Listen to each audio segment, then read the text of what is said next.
years old.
Debbie, where they are. Navy Admiral. Navy Admiral. I would love this. It's I'd like to call to order this regular meeting of the Lincoln-Lancaster County Planning Commission of December 20th, 2017. A printed agenda is available outside the hearing room, and a copy of the full agenda, including the staff reports, is available at the front of the chambers with the clerk.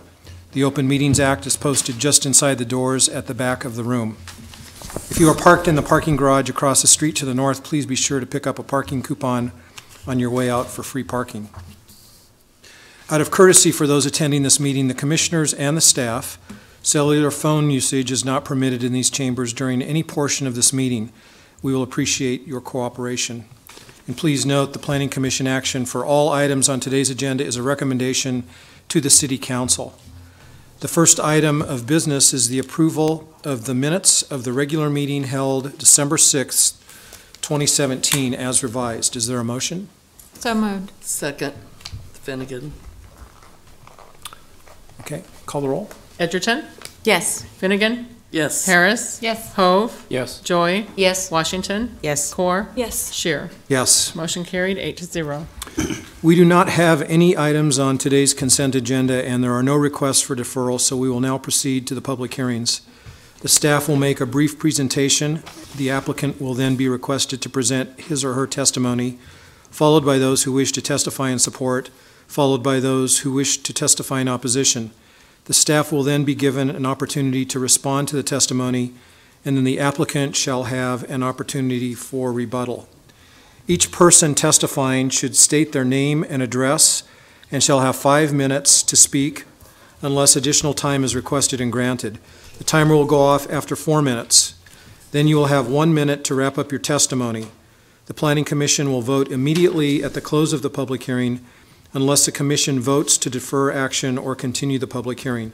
Jerry, please call the first public hearing item. Okay, item 4.1 is Comprehensive Plan Amendment Number 17008 to amend the 2040 Lincoln-Lancaster County Comprehensive Plan by changing the future land use map, priority growth area designations, and future service limit on property generally located northwest of the intersection of 98th Street and Rokeby Road. Staff recommendation is for conditional approval. Are there any ex parte communications to be disclosed? I see none. Andrew Theroff, planning staff. So, as Jerry said, this is at 98th and Rokeby. The amendment has 3 different elements to it. We'll just walk through those really quickly, one by one. The first piece is a change to the future service limit. So here's 98th, here's Rokeby. The existing future service limit is right here. This would add about 68 acres within that area. Tied to that change is amending the growth tiers. Today this is in Tier 3. It would be changing to Tier 1 Priority B. And then the final piece is amending the future land use map. Today it's shown as agriculture. Once it's brought into the future service limit, it would be shown as residential urban density. Future service limit's kind of the big piece we're looking at with this. So the future service limit generally describes areas where urban services will be be provided by 2040. Typically, the biggest factor in that is the gravity sewer. So these are, or the future service limit is constrained by drainage basins. The applicant has worked with Public Works to demonstrate that this area here can be served by gravity sewer. Probably the biggest piece with this one is that there was a question about sewer capacity in terms of pipe size. There's a yet to be built pipe segment today that's planned for 18 inches. That wouldn't be quite big enough to handle all of the waste from this new development. So the developer has committed to upsizing that portion of the pipe from 18 to 21 inches. So associated with this, we will have a development agreement that basically says the developer will pay for that sewer pipe upsizing, and that will just need to be signed before city council action. Do we have any questions? Questions? I do. The proposal, so the sewer line that was planned right now was planned at 18 inches, but that didn't include any of this development. And so there was a little bit of space within that. Yeah. It sounds like when it's upsized from 18 to 21, there's no extra space. Yes, I believe that's correct. This will take up all the capacity of the upsized sewer line. And so what would the city propose to do? I mean, how much space was there beforehand? I think there was about 50 acres of available capacity in that sewer line in the 18-inch main. Right. So now when we're going up to 21, that's adding the extra 18 or so acres. So that will basically cap it. Yeah, so the math sounds good, except for the city had a cushion before the applicant came forward, and I'd like to know, has the city ever considered asking for that amount of cushion to be reinstated? I'll probably defer to Public Works to talk about how that works.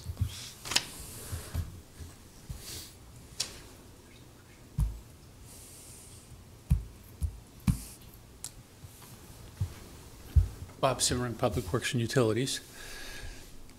We do have built into that a small buffer. Okay. And in this particular instance, the greater issues are going to run out of gravity, so the additional space isn't really going to be, there shouldn't be any demand on that. Okay. All right, thank you. Other questions?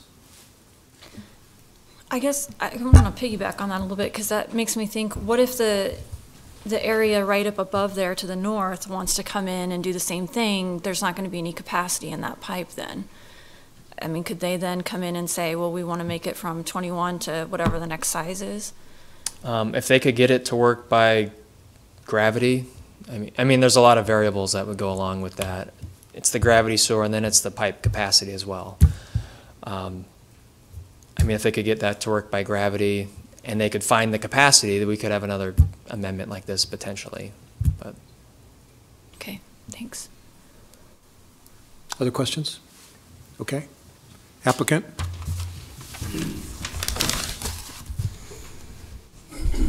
Good afternoon. Mike Eckert with Civil Design Group, here today on behalf of the Hunt family that owns this land. So it's been an interesting parcel. This land was included in a lot of the Rokeby Coalition areas, but at that time the elders in the Hunt family didn't want to participate in the coalition, and so now they've asked to come in, and so we've had to do the sewer analysis to see if there still is sewer capacity available.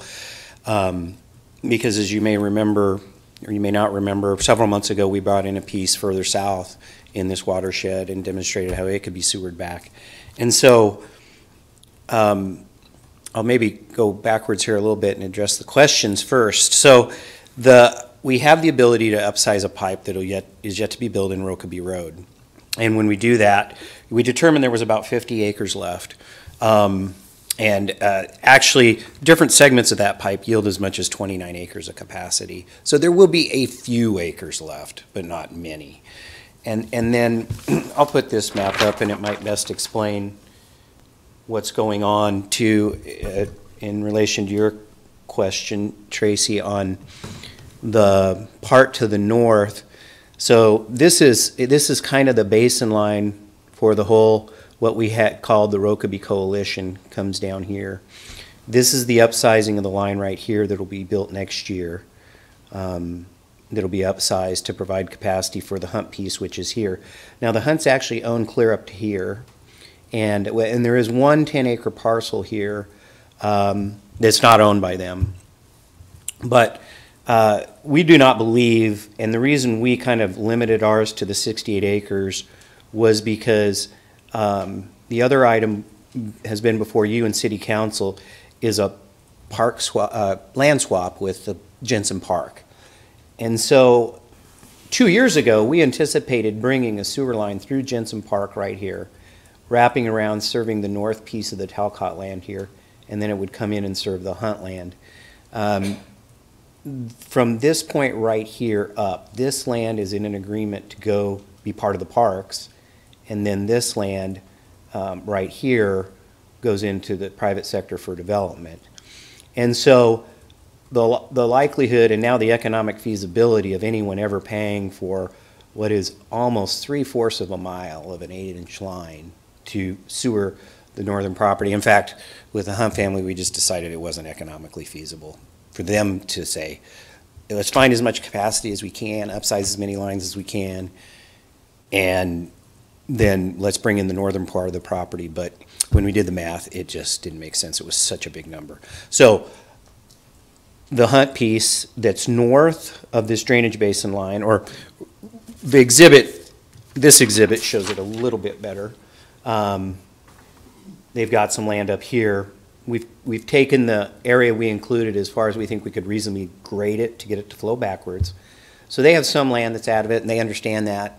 It's going to be a 20-acre parcel, 25 acres maybe, and so they could still sell that off. Somebody could build one house on it, but we're not bringing that into this future service limit at this time. So, and I don't think the other one 10-acre piece there, that family has never, homeowners never expressed any interest being in the city limits either. So we think this is about it. There's a few extra acres of capacity, but as far as all the areas on this map that can sewer into this sewer line that runs then up Bill Slough, we think we've got about as much as we can get at this time. And the only thing that may change in the future is if the city gets a little more comfortable with all the data on this spreadsheet, as well as their calculations for how much waste water actually comes out of each house, because it's kind of been declining over the years with more efficient appliances and toilets. And so that would be the only thing that might change in the future too, is if the wastewater department does reduce their model, the water needs in the model. So, but this is to just bring it into Tier 1, Priority B. I guess the other thing I would comment is the coalition members also paid for a lot of sewer upsizings upstream. And when that annexation agreement was finalized with them, the city didn't make the coalition members pay for one last portion of upsizing in order for the city to have the ability to go after people like the Hunt family and say, okay, you need to pay your pro rata share now too. So I commented in the letter, and we'd understand if eventually, when this land is annexed, the planning department will have a provision in there that whoever the developer of this land is, may or may not be the Hunt family, that there's some other past upsizings that benefited them, and because they weren't a part of the coalition, they didn't pay, they might have to pay at that time of annexation. So, Is that the 20 acres? No, that's different. The 20 acres is there today, and the Hunt family is very fortunate that this line is not built yet. So they can pay the differential cost to upsize that from an 18-inch to a 21-inch. So yeah, with that said, any other questions? Questions for Mike? Thanks. Okay. Do you have testimony and support? Mr. Chairman, members of the Planning Commission, Mark Hunziker appearing on behalf of the Hunt family as well. This is really straightforward. It's mostly an engineering problem. We're looking forward to seeing the development agreement as soon as it's available to move this forward. We think it's going to be a little while yet before we're ready to actually develop this parcel, but I think it's definitely something that the comp plan contemplates the ability to add to the Tier 1 area as in accordance with the criteria that are set out in the plan. So if there are any questions, I'll try to answer them. Questions? How close is this to where the bypass is going to swing down? Pretty far away? I think it's still a ways off. I'm trying to, it's Over a mile, it's out at about 100 and something. And 24th or something, yeah. Okay, thanks. thank you. Is there any other testimony in support? Is there testimony in opposition? Do we have any other questions for staff? I just have a comment. It looks like the 20-acre and the 10-acre parcel that is left that's not going to be within this gravity area will eventually be surrounded by city, and it may not be annexable because it may not be able to be sewered. So we're making a decision now that's going to, knowing that we're going to leave a 30-acre parcel that's a little oddly placed as not within the city limits, not sewerable, without a huge expense. Any other questions for staff? Okay. Applicant rebuttal. Anything, Mike? No? Good? Okay. I think we're ready to entertain a motion. Move approval, Hove. Second, Harris. Discussion? Sandra's comment does kind of concern me a little bit as well. But I don't know what to do about that. Okay. Yeah. Yeah. It's a good comment. It's good information to know and be aware of. Anybody else? Discussion? Okay. I think this is a good movement. It does comply with all of our comprehensive plan criteria. I think Sandra does make a good point, and it's good to know those things, but I don't know about solutions, so that's for another day, I think. So I think we're ready to vote. Okay, this is for conditional approval of comprehensive plan amendment number 17008. Edgerton? Yes. Finnegan? Yes. Harris? Yes. Hove? Yes. Joy? Yes. Washington? Yes. Core? Yes. Harris. Or, I'm sorry, Shear. Yes. Motion carried 8-0. Next item is item 4.2, changes zone number 17036 from AG Agricultural District to R3 Residential District on property generally located at South 33rd Street and Wilderness Hills Boulevard. Staff recommendation is for approval. Are there any ex parte communications to be disclosed? I see none.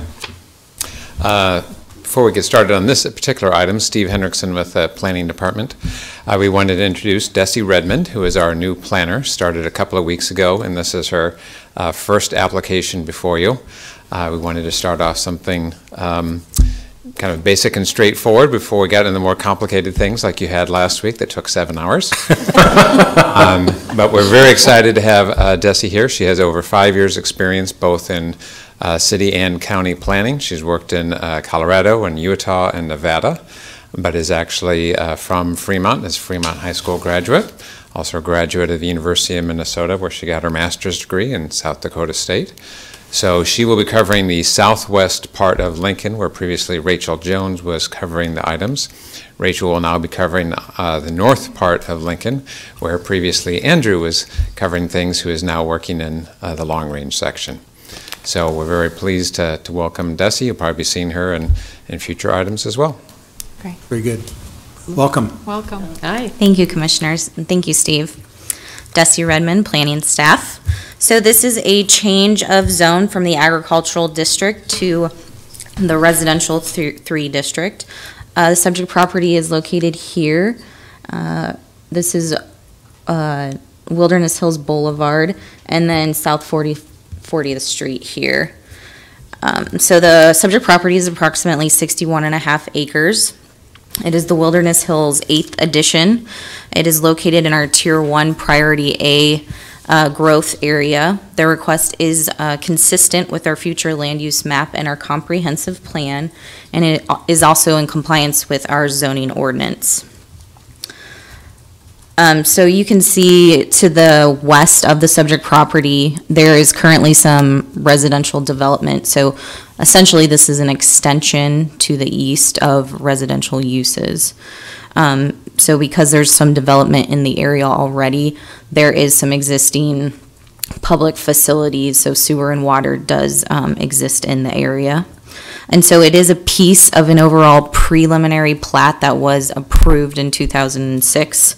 And so with this change of zone request, staff is anticipating that a final plat would be submitted, and that would be, again, a continuation of residential uses, and there'd be approximately 165 single-family units if a final plat is submitted. So based on that analysis and what is detailed in your staff report, staff is recommending approval for the change of zone. So thank you, and I'm here to answer any questions. Desi, is everything on that map right there within the city limits? Yes. Does it extend to Rokeby? Or? Yes, it does extend to Rokeby. Thank you. Any other questions? Thanks. Thank you. Do we have testimony from the applicant? Hello, Aaron Bright, Olson Associates, here on behalf of the applicant, Lincoln Federal Bancorp. As mentioned by Desi, the purpose of the application was to kind of continue with the next stage of residential development in this area. This is all in accordance with the approved Wilderness Hills preliminary plat and also consistent with the land use. And we are currently kind of going through the final platting process and design process for the 8th edition that Desi was describing, and would answer any questions you guys may have. Questions? No? Okay, thanks. Thank you. Is there testimony in support of this item? Is there testimony in opposition of this item? Do we have any other staff questions for Desi? Nope. Applicant rebuttal, Aaron. Okay. Guess we're ready to entertain a motion. So moved. Move approval, Hove. Second, Edgerton. Discussion? I think this is a pretty straightforward application and looks good. Yep, it does. Okay, let's vote. Okay, this is for the approval of change of zone 17036. Edgerton? Yes. Finnegan? Yes. Harris? Yes. Hove? Yes. Joy? Yes. Washington? Yes. Core? Yes. Share. Yes. Motion carried, 8-0. This time, anyone wishing to speak on an item not on the agenda may do so. I see none, so we are adjourned.